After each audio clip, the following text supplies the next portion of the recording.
আমাদের western philosophy আমরা আজকে পড়ছি সিসি 10। আমাদের দেখো এটাতে সিলেবাসের কথাটা সিসি 10-এ আমরা দেখতে পাচ্ছি এখানে আমাদের যে হসপার্সের যে পোর্শনটা সেটা আমাদের এটা একদম শেষের দিকে চলে এসেছি আমরা। সেটা হচ্ছে আমাদের এপিস্টেমোলজি, মেটাফিজিক্স, ওয়েস্টার্ন ফিলোসফি। সেখানে আমরা মূলত পড়ি হচ্ছে হসপার্স ধরে পড়ি, অর্থাৎ আমাদের জন হসপার্সের যে পোর্শনটা রয়েছে, অর্থাৎ আমাদের অ্যানালিটিক ফিলোসফিটাকে ধরে আমরা এখানে পড়ি। সেখানে আজকের টপিক হচ্ছে আমাদের রিয়ালিজম বা বস্তুবাদ, এবং তার সাথে পড়তে গিয়ে আমরা আইডিয়ালিজমের একটা পার্ট পড়বো, আর সেখান থেকে আমি শেষ করবো হচ্ছে আমাদের ফেনোমেনালিজম বা অবভাসবাদ দিয়ে শেষ করবো। এখানে খুব ছোট করে বলতে গেলে যে আমরা নলেজ সিস্টেমটা যেটা আমাদের কাজ করে, সেই নলেজ সিস্টেমের একটা পার্ট হচ্ছে জ্ঞাতা, একটা হচ্ছে জ্ঞানের বিষয় অর্থাৎ অবজেক্ট যেটা, এবং সে তার সঙ্গে কাজ করে হচ্ছে এই দুটো মিলিয়ে আমাদের একটা কোনো বিষয়ের একটা জ্ঞান হচ্ছে। আপনি এটা এর আগে হাই সেকেন্ডারিতেও তোমরা এই জায়গাগুলো পড়ে এসছো যে জ্ঞানের বিষয় এটা একটা কাজ করছে। এবং আমরা দেখি যে যে কোনো একটা বিষয় আমরা যে বিষয়টার জ্ঞান লাভ করতে চাইছি, ধরো আমি এখন এই পেনটা সম্পর্কে জানতে চাইছি, এবং এই পেনটা সম্পর্কে জানতে গেলে কিন্তু আমায় কি জানতে হবে, একটা হচ্ছে আমি নিজে জ্ঞানের আমি জ্ঞাতা মানে যে জানবে বিষয়টা, আর যে বিষয়টাকে আমি জানবো, আর তার সাথে হচ্ছে যে বিষয়টা উৎপন্ন হবে অর্থাৎ যে জ্ঞানটা আমার উৎপন্ন হবে। এখন এই যে জ্ঞান উৎপন্ন হবে সেই উৎপন্ন জ্ঞানের ভিত্তিতে জ্ঞানটাকে যেভাবে পাই অর্থাৎ সোর্সটা কি, জ্ঞানের অর্থাৎ নলেজের সোর্সটা কি, সেই নলেজের সোর্সটাকে আমরা কতগুলো ভাগে ভাগ করি। একটা তার মধ্যে আছে হচ্ছে বস্তুবাদ, একটা হচ্ছে ভাববাদ, একটা ছোট মানে অল্প গুরুত্বপূর্ণ যেটা সেটা হচ্ছে আমাদের অবভাসবাদ।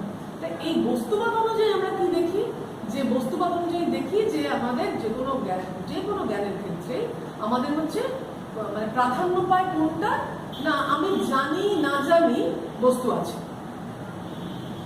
ধরো আমরা যেরকম বলছিলাম যে কোনো একটা পাহাড়ে বা কোথাও একটা রিমোট প্লেসে একটা, বা ধরো জলের তলায়, কোনো একটা পুকুরের জলের তলাতে একটা বাক্সে কিছু একটা পড়ে আছে, আমি জানি না বিষয়টা, কিন্তু আমার জানার উপর কি ব্যাপারটা আদৌ নির্ভর করে না। আমি জানি বা না জানি বস্তুটা আছে।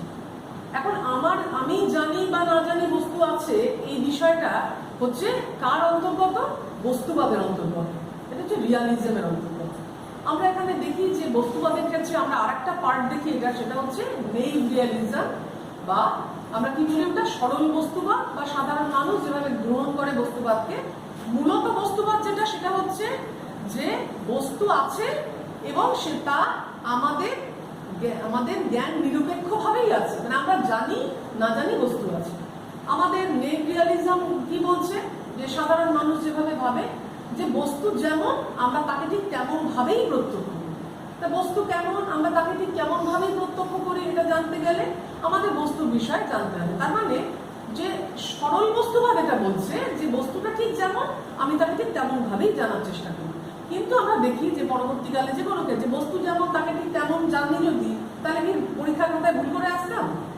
যেমনটা নোট আছে তাকে ঠিক তেমন ভাবেই যদি সবসময় জানতাম, তাহলে পরীক্ষার খাতায় ভুল হতো না, আমার দেখতে ভুল হতো না। আমি ঘরে ঢুকছি যখন, তখন দেখছি যে দরজার কাছে একটা সাপ হঠাৎ করে দিচ্ছি, তারপরে দেখলাম ওটা দড়ি একটা, তার মানে ওটা আসলে তো সাপ ছিল না, ওটা দড়িই ছিল, আমি সেটাকে সাপ ভেবে ভুল করছিলাম।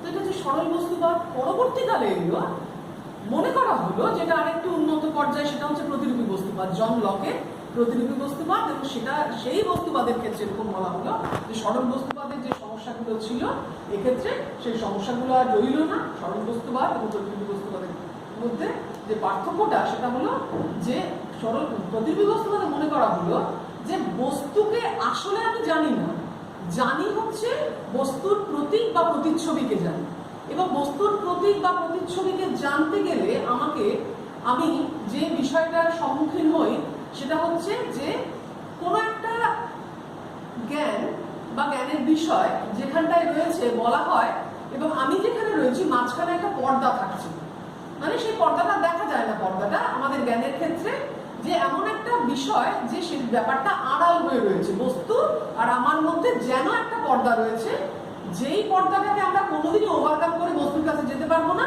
বস্তুটাকে আমি কখনোই সরাসরি প্রত্যক্ষ করতে পারবো না। বস্তু যেমন তাকে ঠিক তেমন ভাবে প্রত্যক্ষ করতে পারবো পারবো না, ঠিক তার পরের মতবাদটা চলে এলো উল্টো কথা। প্রতিরূপী বস্তুবাদ বলছে যে বস্তুটা ওখানে রয়েছে তার যে প্রতিরূপ বা প্রতিচ্ছবি সেটা যেন এই পর্দাটার উপর এসে পড়ছে, এবং আমি এদিক থেকে সেই পর্দার ওপরে যে প্রতীকটা বা ছবিটা রয়েছে তার মাধ্যমে বস্তুটাকে আমি জানতে পারছি। তার মাধ্যমে বস্তুটাকে জানতে পারছি মানে আমি সরাসরি ওই বস্তুটাকে জানি না, তার মাধ্যমে বস্তুটাকে জানতে পারছি। এখন এই তার মাধ্যমে বস্তুটাকে জানতে পারার মধ্যে যে বিষয়টা সেটা হচ্ছে যে এই যে পর্দাটা বলা হয়, এই তত্ত্বটাকে বলা হচ্ছে লৌহ যবনিকা তত্ত্ব বা আয়রন কার্টেন থিওরি। মানে আমি কখনোই পর্দাটাকে ভেদ করে ওদিকে যেতে পারবো, পর্দাটা মাঝখানে রয়েছে, এদিক থেকে কখনোই আমি ভেদ করে ওদিকে যেতে পারছি না পর্দা। সেই কারণে বলা হচ্ছে যে বস্তুকে কখনোই আমি সরাসরি জানতে পারি না। কিন্তু কথা হচ্ছে যে তাহলে যে প্রতিরূপী বস্তুবাদের ক্ষেত্রে বলা হচ্ছে যে আমি আমার ধারণার সাথে মানে এই পর্দার সাথে যদি বস্তুর মিল থাকে তাহলে জ্ঞান ঠিক আছে। আমার এই প্রতিরূপের সাথে যদি বস্তু মেলে, কারণ আমি প্রতিরূপ দেখছি ফুল, পেছনে একটা ফুল রয়েছে, তাহলে আমার জ্ঞান ঠিক আছে, কিন্তু না হলে আমার জ্ঞান ঠিক নেই। সেক্ষেত্রে এই যে বললাম যে আমি পর্দার ওপারে আমি যেতেই পারি না, তাহলে পর্দার পেছনের বস্তুটার সাথে আদৌ এই বস্তুটা মিলছে কিনা কে বলবে? মানে আমি ধরো তোমার কোনো বন্ধু, আমি এই উদাহরণটা আগেও দিয়েছি, তোমার কোনো বন্ধু যাকে আমি চিনি না তার একটা ছবি দেখালে তুমি আমাকে, যে দেখুন তো ছবিটা ঠিক আছে, তা আমি কি বলবো? বলে আমি তো চিনি না ওকে, ছবি ঠিক আছে কিনা আমি কি করে বলবো? এখানেও ঠিক একই বিষয়, যে বস্তুটাকে তুমি জানি না যেটা আয়রন কার্টেনের পেছনে রয়েছে। আয়রন কার্টেন থিওরির